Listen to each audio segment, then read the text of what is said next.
Filipe Augusto.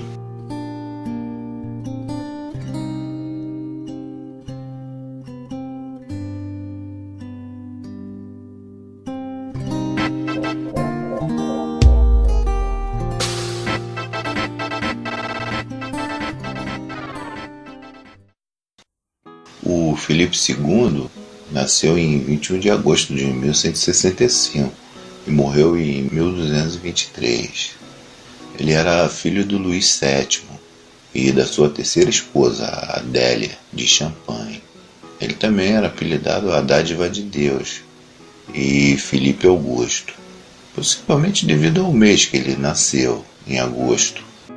O seu nascimento foi considerado um verdadeiro milagre pela família real, porque o Luís VII ele esperava há bastante tempo ter um herdeiro e não conseguia. Quando o Filipe II tinha 14 anos, como era de costume lá dos Capetianos, ele foi associado ao trono. Foi a última vez que isso aconteceu. Nessa época e tal, ele sofreu um acidente e quase morreu numa caçada que acabou atrasando a sua coroação. E isso aconteceu em 1º de novembro de 1179, na Catedral de Reims, pelo seu tio e arcebispo, Guilherme das Mãos Brancas. Após a morte do Luís VII, seu pai, em 18 de setembro de 1180, ele tornou-se rei aos 18 anos de idade. Ele se casou pela primeira vez com Isabel de Hainaut, em abril de 1180, 3 meses antes da morte do Luís VII. Ele assinou o Tratado de Gerson com o Henrique II da Inglaterra. Foi um grande perseguidor de judeus também. Para fortalecer o cofre do reino, ele tomou terras de judeus, tomou seus bens e tal. Ao contrário do seu pai, o Luís VII, que manteve uma política de tolerância com essa comunidade judaica.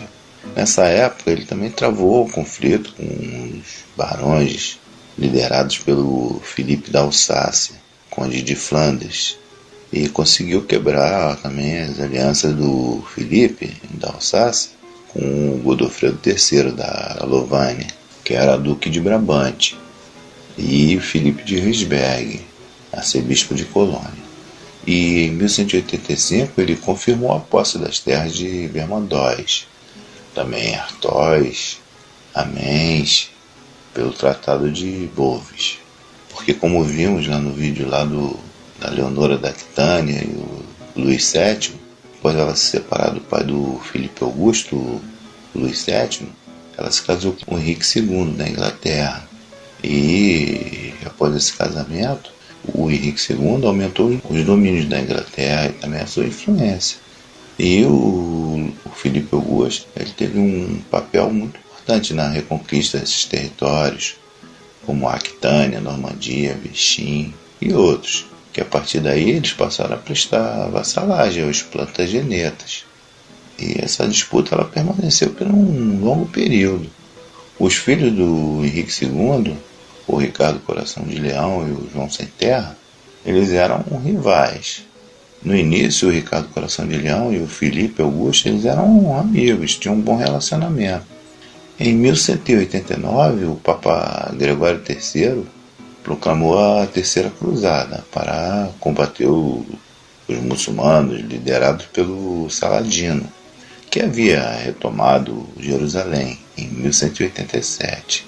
Por volta de 1189, o Henrique II da Inglaterra morreu e o Ricardo I, o Coração de Leão, assumiu o trono e acabou renunciando à soberania de Auvergne em favor da França, pelo Tratado de Azeila-Ideal.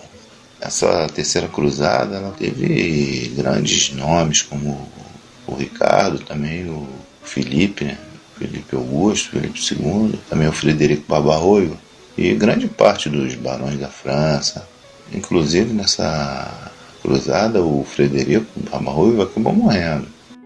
O Ricardo Coração de Leão ele tinha uma pendência na Sicília.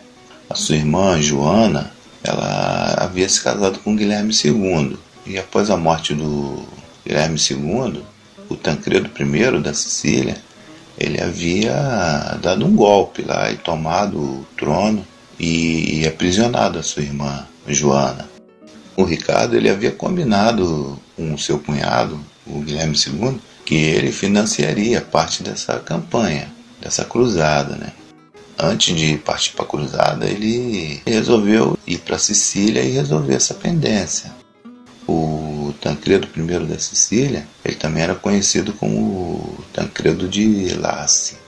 Ele era filho ilegítimo do Rogério III, duque da Apulia, que era filho mais velho de Rogério II da Sicília, com um amante, né, a Emma, filho do Conde de Laci.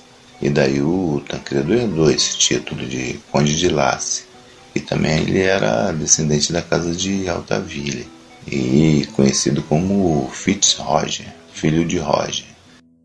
Em 1161 ele se juntou ao seu tio, o Simão, que era príncipe de Toronto, e invadiram o Palácio Real da Sicília e detiveram o Guilherme I da Sicília, que era apelidado Mal, e a rainha Margarida de Navarra e seus 2 filhos. E também incitou um massacre lá contra os muçulmanos, tal, que viviam pacificamente lá e tal. O Rogério IV, filho mais velho do casal, que era o Duque da Apulia também, ele estava destinado a ser coroado no lugar do seu pai, o Guilherme I. Mas a população acabou apoiando Simão, que não conseguiu ser coroado. E o rei ele acabou sendo liberto e Simão e Tancredo bateram em retirada. O Guilherme II, que era filho do Guilherme I, ele assumiu o lugar do seu pai. Ele não era muito chegado às batalhas e tal. Ele gostava mais de ficar tranquilo lá, de curtir os prazeres da boa vida no palácio e tal. E raramente ele saía do palácio. Mas ele era um bom negociador, era bom na diplomacia e conseguiu apoio do Papa em algumas questões. E a aliança também com a Liga Lombarda contra o Barba Ruiva nessa época. E acabou se casando com a Joana, filha do Henrique II da Inglaterra, e a Leonor da Aquitânia. Também conseguiu casar a Constância, que era sua tia, com o filho do Barba Ruiva, o Henrique VI. Também tentou invadir o Egito lá com o apoio do Tancredo, mas foi um fracasso. Também após a morte lá do Manuel Comneno I, imperador bizantino, ele tentou tirar proveito, né, e invadiu o Império Bizantino. No início ele teve até um êxito lá, conseguiu capturar algumas ilhas do Egeu e também saqueou Tessalônica, mas foi derrotado pelo exército do imperador Isaac II, às margens do rio Extremo, em 7 de novembro de 1185. E acabou assinando um acordo de paz com o Isaac e se retirou da Tessalônica. Ele também participou da Terceira Cruzada e teve algumas vitórias navais contra o Saladino. Enfim, o Guilherme II ele morreu em 1189 em Palermo, sem deixar herdeiro. E após a sua morte, como eu falei, o Tancredo I aprisionou a sua esposa lá, Joana, e tomou o poder. O Ricardo ele veio cobrar essa fatura, né? Pressionou o Tancredo para que libertasse sua irmã e tal, e cumprisse o acordo que ele havia feito com seu cunhado e também pagasse o dote que eles haviam pago pelo casamento lá da sua irmã e tal. E como o Tancredo não cedeu, o Ricardo Coração de Leão tomou o mosteiro e o castelo de Abagnara. O Ricardo ele tinha um apoio lá do Filipe Augusto, que estava com ele e tal, e outros nobres, enfim. E após ele ter tomado esse castelo, o povo de Messina se revoltou contra os invasores e exigiram lá que eles se retirassem da ilha. E o Ricardo então atacou Messina e invadiu em outubro de 1190. Saqueou a cidade também e estabeleceu como sua base local para passar o inverno lá, e ele permaneceu ali até março de 1191, quando o Tancredo acabou aceitando um acordo lá e libertando Joana e restituiu o valor do seu dote também. E em troca o Ricardo I, também o Filipe Augusto, e reconheceram Tancredo como o rei da Sicília. Dali eles partiram para a cruzada. Mais tarde, em 1191, a Sicília acabou sendo invadida lá pelo Henrique VI da Germânia, que era filho do Barba Ruiva, como vimos no outro vídeo, e que havia se casado com a Constância, né, que era tia de Guilherme II, no qual o Guilherme tinha arranjado esse casamento. E o Henrique VI ele exigiu o trono lá para sua esposa e tal, e invadiu a Itália lá com sua esposa Constância e a princípio ele teve apoio de várias cidades, principalmente do norte. Mas Nápoles, no entanto, resistiu à investida do imperador, com a ajuda da frota de Margarito, de Brindisi. E durante essa resistência teve um surto de malária lá.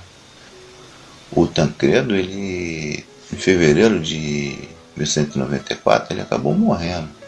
Então a Sibila, que era sua esposa, ela passou a reinar como regente do Guilherme III, que era seu filho, Guilherme III da Sicília. Mas o Henrique VI ele voltou para a Itália, né, no final de 1194, com o apoio das cidades, e acabou tomando Palermo e a Sicília. E a Sibila ela se entregou e o Henrique VI ele acabou prendendo o filho lá do Tancredo, Guilherme III, e castrou o rapaz, tal, cegou ele, e ele acabou morrendo em 1198. Com isso, os Hohenstaufens eles se estabeleceram na Sicília. O Felipe Augusto e o Ricardo Coração de Leão, nessa terceira cruzada, eles começaram a se desentender. O Ricardo ele havia rompido uma promessa de casamento com a meia-irmã do Felipe Augusto, a Adélia, e se tornado noivo de Berengária de Navarra. E o Felipe acabou se aborrecendo lá e tal. Algumas fontes também dizem que o Ricardo Coração de Leão tentou envenenar o Felipe Augusto e tal. O Felipe ele acabou partindo para São João do Acre sozinho e participando lá do cerco da cidade, sem o Ricardo, que só chegou 2 meses depois. Os dois eles acabaram ficando doentes lá e tiveram febre, perca de unha e tal. O Felipe Augusto ele acabou abandonando essa cruzada, e após a morte do Conde de Flandres, porque era do seu interesse essa sucessão, né? Então o Felipe ele foi a Roma e pediu ao Papa Celestino III autorização e abandonou a cruzada e voltou para a França. Com a morte do Felipe da Alsácia, sem deixar herdeiro, o Felipe Augusto, também o Balduíno V de Hainaut, que era conde de Hainaut, e também a Leonor de Vermandois, condessa de Belmonte, passaram a disputar o ducado da Alsácia. E o Balduíno ele acabou comprando lá, pagando e herdando o ducado. E o Felipe obteve Perone e Artois, como herança da sua esposa lá, Isabel de Hainaut, que havia morrido em 1190, uma herança para o seu filho Luís, que mais tarde será o Luís VIII. O Ricardo ele continuou a terceira cruzada e tomou os portos palestinos até Jaffa e restabeleceu o reino latino de Jerusalém, com a capital em São João do Acre. Mas Jerusalém ela continuou em poder dos muçulmanos. E ele acabou negociando uma trégua lá de 5 anos com o Saladino e voltou para a Europa em outubro de 1192. Na sua volta, o navio que ele estava acabou naufragando em Carfo e foi capturado por Leopoldo V, que era duque de Estrina e da Áustria, e enviou o Ricardo para o Henrique VI da Germânia, que tinha um bom relacionamento com Felipe Augusto e não tinha um bom relacionamento com ele e tal. O Henrique VI ele pediu um resgate de 100 mil marcos, né, de prata e mais 50 mil para ajudar ele na campanha lá contra a família do Tancredo e tal. O Felipe Augusto ele aproveitou essa situação aí e tal e negociou com o irmão do Ricardo Coração de Leão, o João Sem Terra, que era rival do irmão, né? Os dois não se davam muito bem. O João, ele havia ficado no lugar do Ricardo primeiro e não tinha pretensão de devolver o trono, né? E por isso o Felipe, que havia se tornado inimigo do Ricardo, ele acabou apoiando, né, o João. E o João cedeu a parte lá da Normandia para a França. Após o Ricardo I da Inglaterra ter pago o resgate lá com a ajuda da sua mãe, a Leonor da Aquitânia, ele retornou e obrigou o Felipe a renunciar dessas conquistas, né, desse tratado e tal que eles tinham feito com seu irmão e tal. E fez uma campanha também em janeiro de 1196, depois invadiu o Vichy em 1197 e 1198. Em 1199, enquanto ele invadia o castelo de Chaluz em Limos, ele foi atingido por uma flecha e morreu pouco tempo depois, em 6 de abril, no auge da sua glória, aos 40 anos de idade. O irmão do Ricardo I e do João, sem terra, o Godofredo II da Bretanha, que havia sido morto em 1186, ele tinha um filho chamado Arthur I da Bretanha, que na ocasião da morte do Ricardo ele tinha 12 anos e era pretendente ao trono, em oposição ao João sem terra. O Filipe Augusto ele passou a apoiar o Arthur e o tornou seu vassalo em 1199. E também casou seu filho, Luís da França, o Luís VIII, com a Branca de Castelo, que era a sobrinha de João. Então o que ele fez? Ele reivindicou a Aquitânia e, como o João era o seu vassalo, ele o convocou para tentar invadir, né? O João certamente não compareceu, né? E a corte da França acabou confiscando os seus feudos. Em 1202, o Filipe atacou a Normandia, enquanto o Arthur atacava Poitou. Mas o Arthur ele acabou sendo aprisionado pelo João no cerco a Mirabiau e foi assassinado poucos dias depois. O Filipe Augusto conseguiu o apoio dos vassalos do Arthur e retomou a ação na Normandia em 1203. Teve alguns êxitos e tal, conseguiu tomar alguns territórios, tomar um castelo, e o João acabou saindo da Normandia e voltando para a Inglaterra. O Filipe Augusto, então, ele conseguiu retomar a Normandia em sua totalidade. E em 1206, o rei francês e o inglês eles acabaram fazendo uma trégua. Entre 1206 e 1212, o Filipe conseguiu consolidar suas conquistas. Os condados de Bolonha e Flandres eles criaram uma resistência.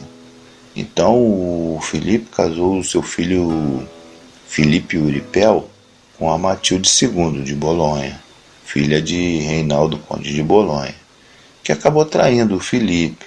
E então o Filipe invadiu Mortain, também Emole, também a Martin, no oeste da Normandia. E o Reinaldo acabou fugindo. O Balduíno, que era conde de Flandres e de Hainaut, foi morto pelos búlgaros em 1205, e o seu irmão Felipe I de Namur ficou em seu lugar. Ele apoiou, se aliou à França. A Quarta Cruzada ela aconteceu entre 1202 e 1204. O principal objetivo era retomar a Terra Santa. E o Papa Inocêncio III e os organizadores eles decidiram não fazer aquela turnê que as outras cruzadas fizeram. Que eles viajavam por terra, né? Todas aquelas cidades até chegar a Jerusalém. Ao invés disso, eles resolveram ir pelo mar. O objetivo do Papa era atacar, em primeiro lugar, o Egito, que era dominado também pelos muçulmanos. Então eles combinaram sair de Veneza, onde os venezianos fariam a travessia, né? E eles combinaram lá que os venezianos receberiam 85 mil marcos de ouro, né?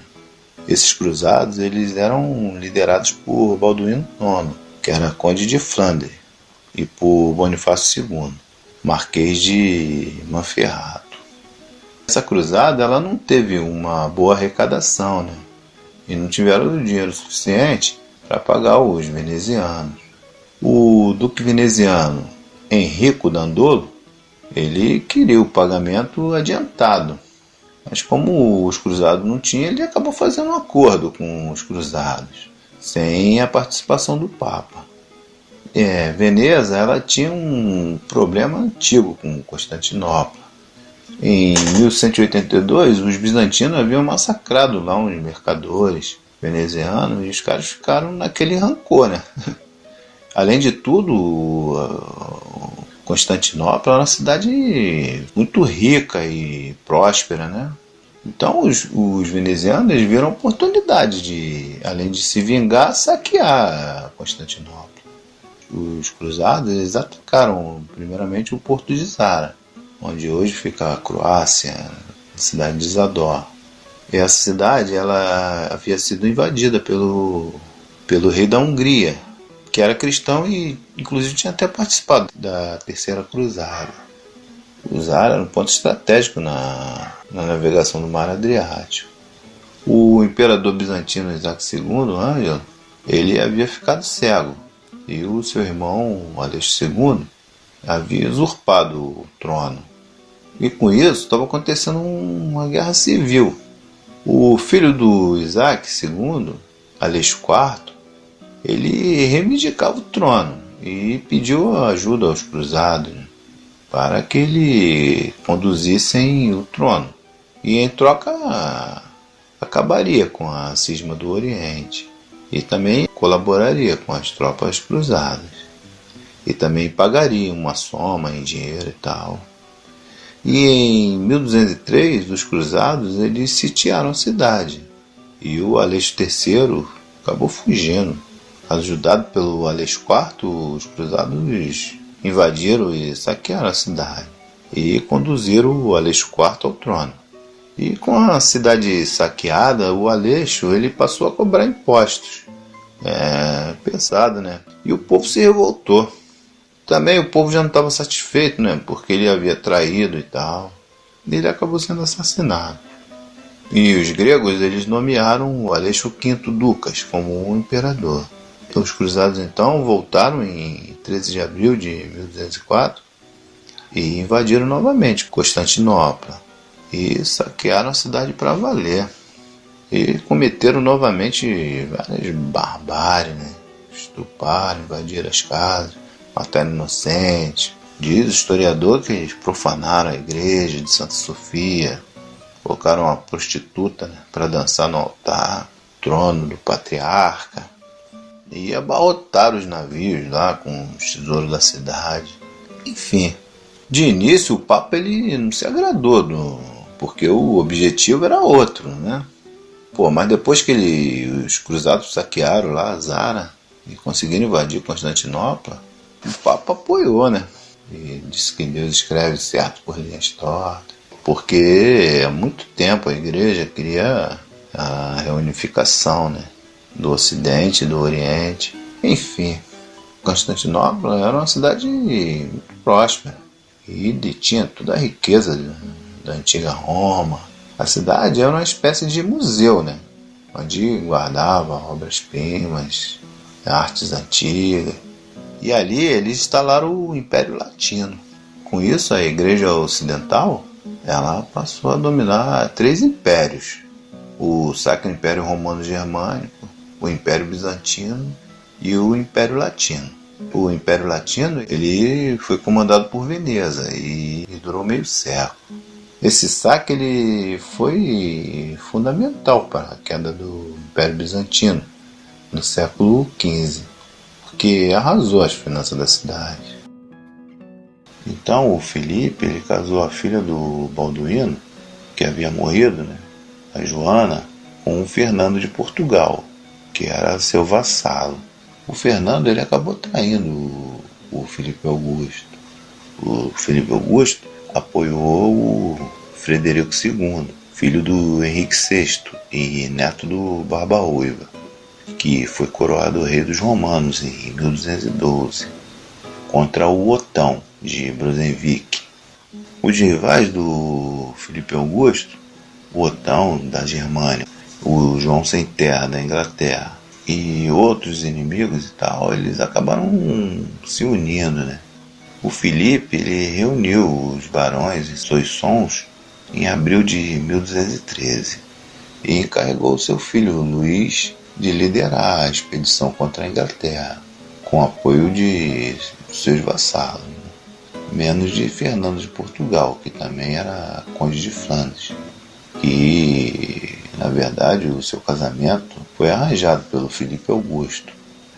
O Papa Inocêncio III também deu um apoio moral ao João Sem Terra da Inglaterra, porém o Henrique I de Brabante apoiou o Filipe Augusto. O Filipe teve algumas derrotas no início, mas acabou tendo uma vitória épica na Batalha de Bouvines. Foi uma batalha numa ponte sobre o rio Marque contra o Otão, onde o Otão e o Filipe eles se encontraram cara a cara. E o Otão bateu em retirada após ser derrotado por Filipe. O Filipe ele estava em desvantagem numérica, né? E a sua vitória ela foi total contra a coligação. E após essa batalha, a coligação do Otão, o João e tal, ela acabou se desfazendo. Nessa batalha, o Filipe fez 130 prisioneiros, entre eles 5 condes. E entre esses condes, o Reinaldo de Dom Martim e também o Fernando de Portugal. Mais tarde, o Filipe e o João assinaram uma trégua e os territórios do norte do Loure voltaram aos domínios franceses.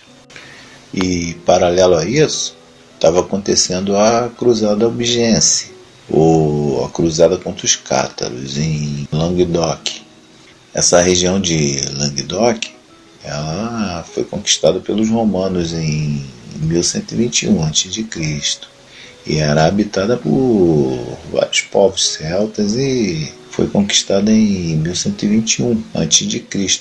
pelos romanos e a partir de 412 pelos visigodos. E mais tarde essa região foi conquistada pelos francos. Ali viveram diferentes povos como os romanos, também os godos, sírios, gregos, judeus e mais tarde os muçulmanos que invadiram esse território.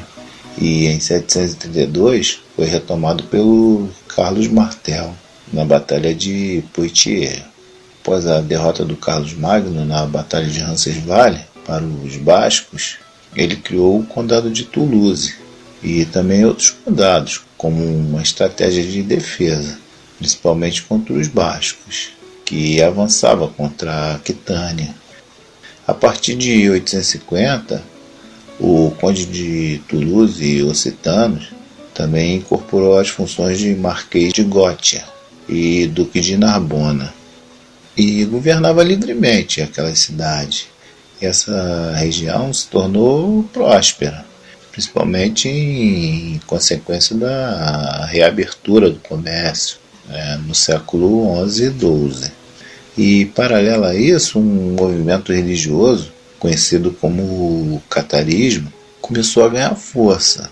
E o Duque de Toulouse, e nesse tempo, era Raimundo VI de Toulouse, ou, para alguns historiadores, Raimundo VIII, que também era Marquês de Provença. O Raimundo ele era um homem culto, também poeta e mecena, e totalmente tolerante, né? E logo que ele assumiu o condado, ele restabeleceu as pazes com o reino de Aragão e com Roger Tranquevel. Ele manteve as liberdades comunais e também era um homem de diálogo, né? Os cátaros eles também eram conhecidos como os homens bons. Esse nome albigense é devido à cidade de Albi, no sul da França, onde iniciou esse movimento em 1114. E acabou ganhando o apoio dos nobres e também ganhou força, né? A ponto de fazer em 1167 o seu próprio sínodo em São Félix de Caramã. nos arredores de Toulouse. No início a igreja tentou refutar, tentou combater através de persuasão, através de alguns padres. Tá? Inclusive o Bernardo, em 1147, tentou convertê-los, mas teve pouco êxito. Entre 1198 e 1203, o Papa Inocêncio III enviou pregadores, mas também não teve êxito. E com o fortalecimento desse movimento, muitos nobres e cidadãos também deixaram de contribuir com a igreja. Então a igreja ela começou a perder terreno e tal, perder fiéis e tal, e menos pessoas pagavam dízimo, oferta, essas coisas assim. Os cátaros, eles não reconheciam o Papa como o representante máximo de Deus na Terra, e também era contra as simonias, e criticavam severamente a conduta moral da igreja, e isso incomodava o clero. Em 1206, o Papa enviou Pierre Castelnau, o seu legado papal. Em 1208, o Pierre de Castelnau ele foi assassinado nas terras do Raimundo VI por um de seus escudeiros. E o Papa Inocêncio acabou convocando uma cruzada contra os ditos hereges. Segundo alguns historiadores, a estratégia do Papa era, na verdade, transferir das mãos dos simpatizantes do catarismo suas propriedades, que eram prósperas, e dali eles passarem para os senhores ortodoxos, que ajudariam na repressão aos heréticos. O conde Raimundo VI, ele rapidamente se retratou com a igreja e tal, mas não teve jeito. E essas cruzadas ela foi comandada por Simão de Montfort, um mercenário, que era um nobre francês. E daí o Simão de Montfort e seus asseclas, eles iniciaram um verdadeiro massacre contra os cátaros, matando uma verdadeira multidão, incendiando, devastando as terras por onde passavam, enfim. O Raimundo ele acabou se exilando na Inglaterra, porque nesse período ele era casado com a filha do Henrique II, a Joana, irmã do Ricardo Coração de Leão. Em 1213, o Raimundo se aliou ao Pedro II de Aragão, mas foram derrotados pelo Simão.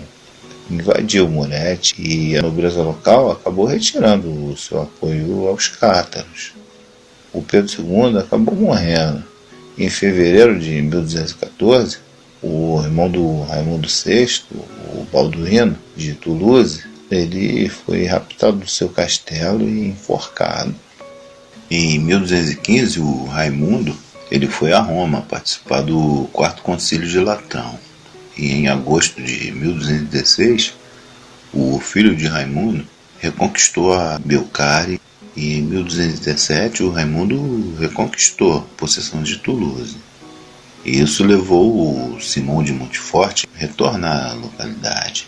E acabou o Simão substituindo o Raimundo como conde. E o Raimundo teve que reconhecer o Simão como o conde de Toulouse. E com isso passou a prestar vassalagem ao rei da França, o que acabou gerando atrito com o arcebispo de Narbona, o Arnaldo de Amalarico. Então o Raimundo, aproveitando essa situação e com o apoio do conde de Fox, também dos catalães e dos aragoneses, ele tenta invadir Toulouse novamente. E o Simão de Montfort, ele acabou morrendo com uma pedrada lançada por uma catapulta em 25 de junho de 1217. E o Raimundo ele acabou recuperando Toulouse em 1226. Essa questão albigense ela só vai se resolver nos reinados dos sucessores do Filipe Augusto. Depois da morte da esposa do Filipe Augusto, a Isabela de Hainaut, em 1193 se casou novamente com Ingeborg, da Dinamarca, que era a irmã do rei Canuto VI da Dinamarca. que tinha 18 anos. E no dia seguinte do casamento, ele tentou rejeitar a Ingeborg e acabou enviando ela para um mosteiro e pretendia anular o casamento. A Ingeborg acabou ficando 7 anos no cativeiro e ele alegou um parentesco distante, né? E na Assembleia de Bispo e também com a participação de barões, acabaram dando razão ao rei.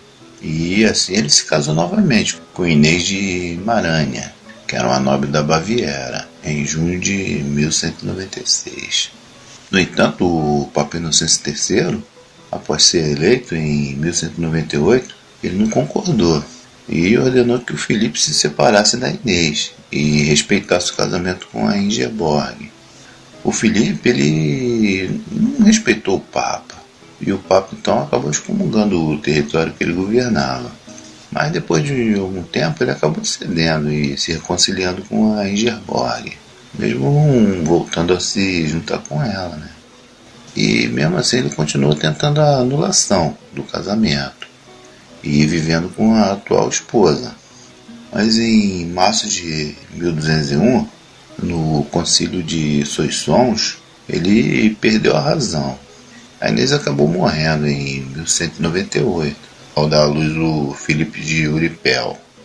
Em 1205 ele tentou novamente anular o casamento e tal, alegando que não tinha consumado, mas não deu certo também. E por fim, em 1212 ele acabou desistindo e aceitando a Ingeborg como sua rainha, esposa e tal, porque ele tinha pretensões ao trono da Inglaterra e ela tinha ligações familiares e tal. O curioso é que o bispo Estevão de Tournai, ele descreve ela como uma mulher bonita e tal, sábia, gentil, mas o rei ele revelou uma verdadeira aversão pela Ingeborg. E com a morte do Filipe em 1223, ela acabou se retirando de um convento e lá ela passou o resto da sua vida, onde morreu com 60 anos, em 29 de julho de 1236.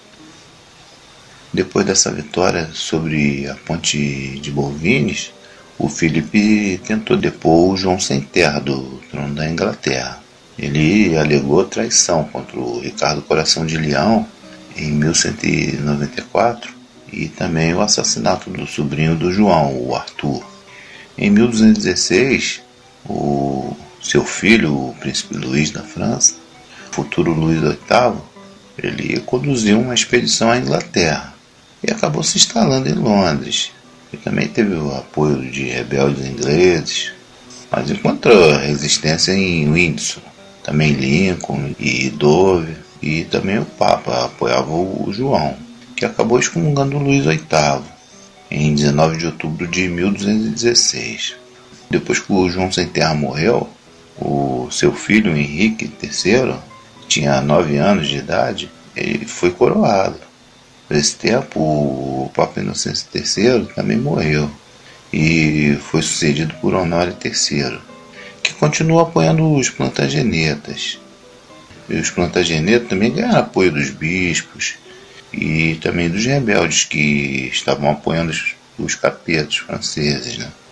Então o Luís VIII ele voltou à França em 1217 para tentar buscar apoio e voltou novamente para a Inglaterra, onde foi vencido pelo regente do príncipe, o William Marshall, na Batalha de Lincoln.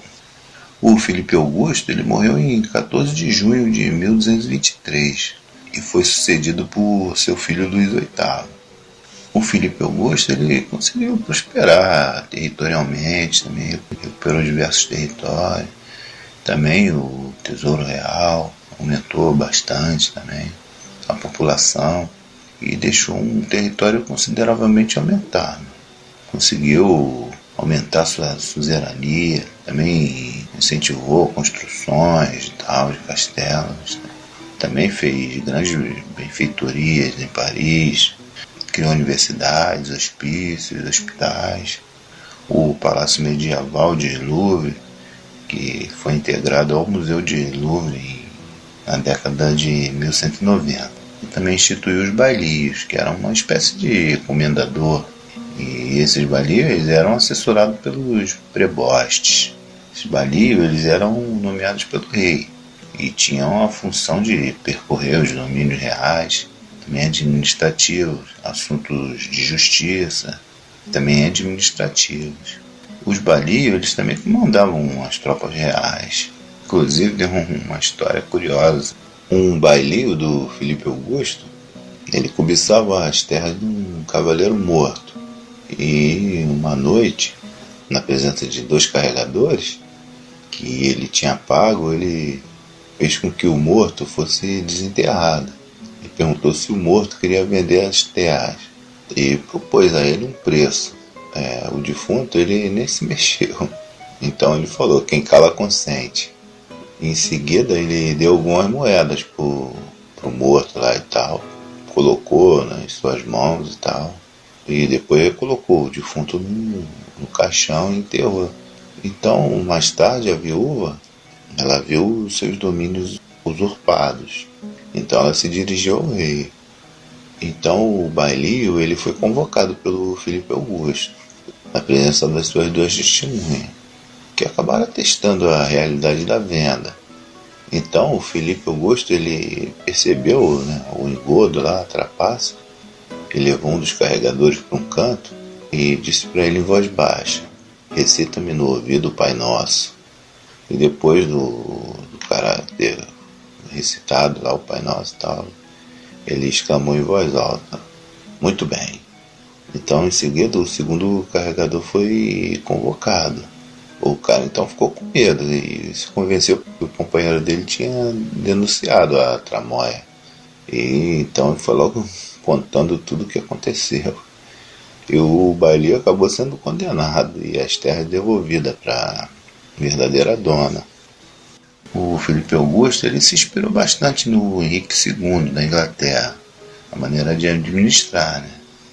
O Filipe é conhecido como um rei agregador, devido ao seu enorme ganho territorial. Bom, é mais ou menos isso aí. Eu vou ficando por aqui.